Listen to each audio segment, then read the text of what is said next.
আমরা সবাই জানি তারা দল করবে, ঘোষণা দিয়েছে, ভালো কথা, অভিনন্দন জানাবো। কিন্তু আবার বলি, ক্ষমতাকে ব্যবহার করে দল বানালে মানুষ ওই দলের পক্ষে যাবে না। যদি কারো মনে হয় আজকে আমি যে অবদান রেখেছি, এই অবদানের কারণে সারা জীবন জাতি আমাকে কৃতজ্ঞতার সাথে স্মরণ করতে হবে, তাহলে তিনি ভুল করছেন। সারা জীবন দেখতে হবে আপনার অবদানের জন্য নিশ্চয়ই জাতি আপনাকে সম্মান করবে, কিন্তু বাকি জীবন আপনি কি করেন সেটা দেখবার ব্যাপার। আর যদি রাজনীতি করেন, তাহলে সেই রাজনীতি আমি কি গ্রহণ করছি না কি করছি না, অন্য পছন্দ করছে কি করছে না, সেটা দেখবার সময় আছে। কেউ একজন অনেক বড় আন্দোলন করেছেন, কেউ একজন মুক্তিযুদ্ধে অনেক বড় ভূমিকা পালন করেছেন, সেই জন্যই তাকে 10 বিঘা সম্পত্তি লিখে দিতে হবে সরকারের, এইরকম কি কোনো কথা আছে? কেউ একজন জাতির কোনো কারণে বড় অবদান রেখেছেন, অতএব তিনি দাবি করতে পারেন আগামী দিনেও তিনি যা চাইবেন তা দিতে হবে।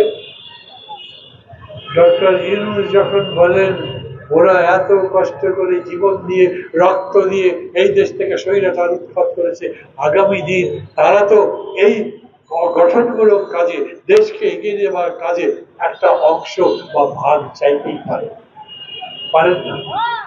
তার চাইতে বড় কথা, ডক্টর ইউনূস এই কথা বলতে চান পারেন না যে আমি ওরা যে রাজনৈতিক দল করতে চাই তাদের জন্য সুযোগ তৈরি করে দিতে চাই।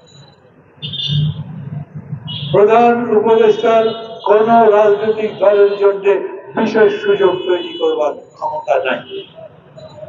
নাগরিক ঐক্যের জন্য সুযোগ করে দিতে পারেন। প্রধান উপদেষ্টার কাছে আমি যদি যাই, কোন একটা ঘর পরিত্যক্ত সম্পত্তি আছে, আমার অফিসটায় মেহরবানি করে আমাকে এই ঘরটা আপনি লিজ দেন, উনি হয়তো করতে পারেন।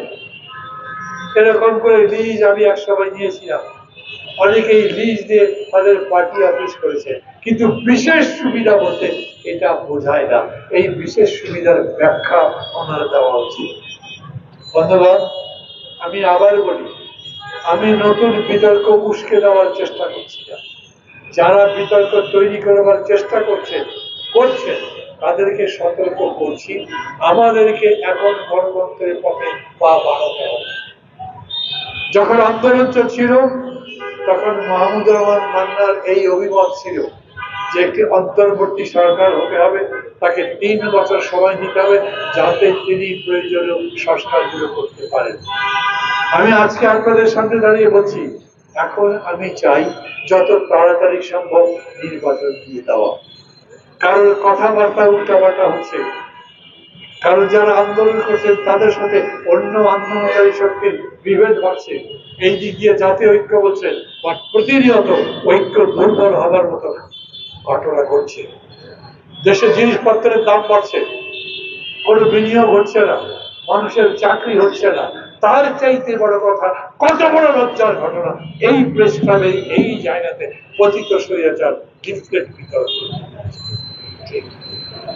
আমি আজকের পেপারে দেখলাম, গতকাল টিভিতে বলছে সরকারের কর্মকর্তা তাদের প্রেস উইং, তারা বলেছেন এরপরে যদি কেউ এটা করে লিফলেট বিতরণ করার মতো ঘটনা, তাহলে তাদেরকে গ্রেফতার করা হবে।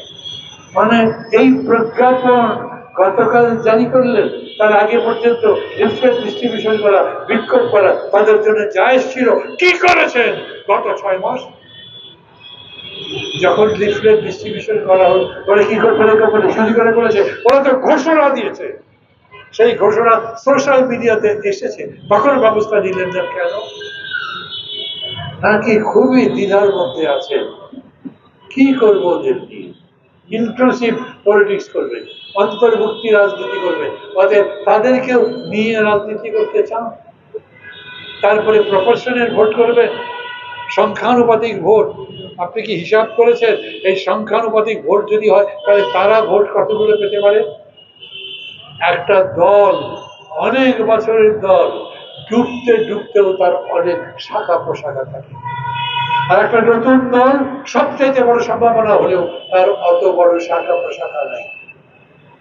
অতএব ভাবতে হবে, যদি এশিয়ার নয় শুধু ইউরোপের দেশগুলো পর্যন্ত মানবতা বিরোধী অপরাধের কারণে রাজনৈতিক দলগুলোকে নিষিদ্ধ করে থাকতে পারে, এখন পর্যন্ত সেই সমস্ত দল মাথা চাড়া দিয়ে উঠতে পারে। আমাদের দেশে কি